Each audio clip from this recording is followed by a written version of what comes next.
রাতের অন্ধকারে গরু চোরের হাতে আক্রান্ত বাড়ির মালিক বর্তমানে চিকিৎসাধীন উদয়পুর টোপানিয়া হাসপাতালে। ঘটনার বিবরণে জানা গিয়েছে, রাত আনুমানিক 2:30 নাগাদ চোরের দল গরু চুরি করার উদ্দেশ্যে সাবরুম থানার অন্তর্গত ইন্দিরানগর গ্রাম পঞ্চায়েতের 1 নম্বর ওয়ার্ডের দাসপাড়া এলাকায় যুবরাজ দাসের বাড়িতে হানা দেয়। বাড়ির বাইরে লোকের আনাগোনা টের পেয়ে যুবরাজ দাস বাড়ির বাইরে বেরিয়ে আসেন। চোরের দল বাড়ির মালিক যুবরাজ দাসকে বেধড়ক মারধর করে। পরবর্তী সময়ে যুবরাজ দাসের চিৎকার শুনতে পেয়ে বাড়ির লোকজন বেরিয়ে আসলে চোরের দল সেখান থেকে পালিয়ে যায় বলে জানা গিয়েছে। পরবর্তী সময় বাড়ির লোকজন যুবরাজ দাসকে সাবরুম হাসপাতালে আহত অবস্থায় নিয়ে আসলে যুবরাজ দাসের শারীরিক অবস্থার অবনতি দেখে সাবরুম হাসপাতালের চিকিৎসক তাকে উন্নত চিকিৎসার জন্য শান্তিরবাজার জেলা হাসপাতালে রেফার করে। পরবর্তী সময়ে শান্তিরবাজার জেলা হাসপাতালে চিকিৎসক তাকে উদয়পুর টোপানিয়া হাসপাতালে রেফার করে দেয়। বর্তমানে যুবরাজ দাসের অবস্থা আশঙ্কাজনক বলে জানা যায়। এই এলাকায় প্রতিনিয়ত সীমান্তে বিএসএফ এর টহলদারি থাকা সত্ত্বেও বাংলাদেশ থেকে চোরের দল সীমান্তের তার কাটা কেটে ভারতে প্রবেশ করে এবং বিভিন্ন বাড়ি থেকে গরু চুরি করে নিয়ে যায়। অন্ধকারে বাড়ির লোকজন বাধা দিলে বাড়ির মালিকের উপর আক্রমণও শুরু করে। এই সম্পূর্ণ ঘটনায় বিএসএফ এর নজরদারি এখনো প্রশ্নের মুখে। এরা দুইজন গড়ে ঢুকছে 2:30টার সময়। তারপরে 2:30টার সময় জন গড়ে ঢুকছে, মেজগা ফাইখানাত যাইতো, ফাইখানাত গেছে।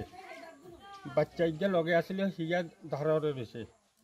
ইয়া জন গড়ে ঢুকছে, সিটির মায় জিজ্ঞাসা করে দেন বাইরে কোন আছে, কাকুরা আছে। মনে করছে হিটু মনে করছে কাকুরা আছে।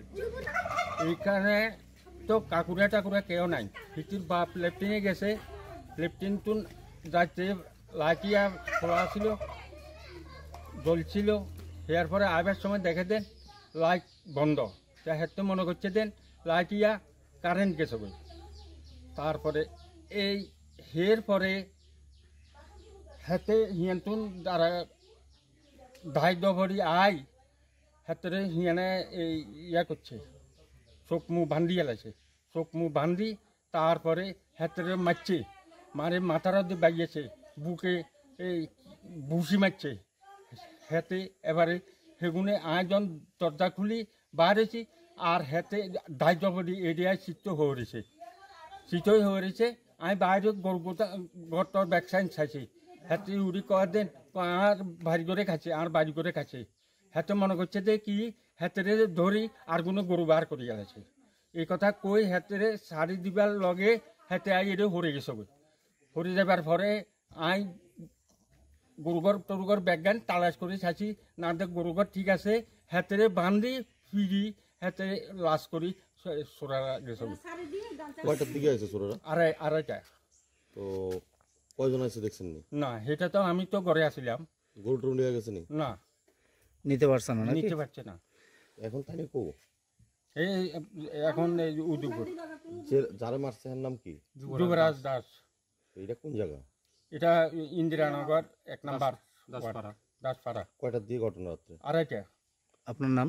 আমার নাম ভগতোষ দাস। কি চান এখন?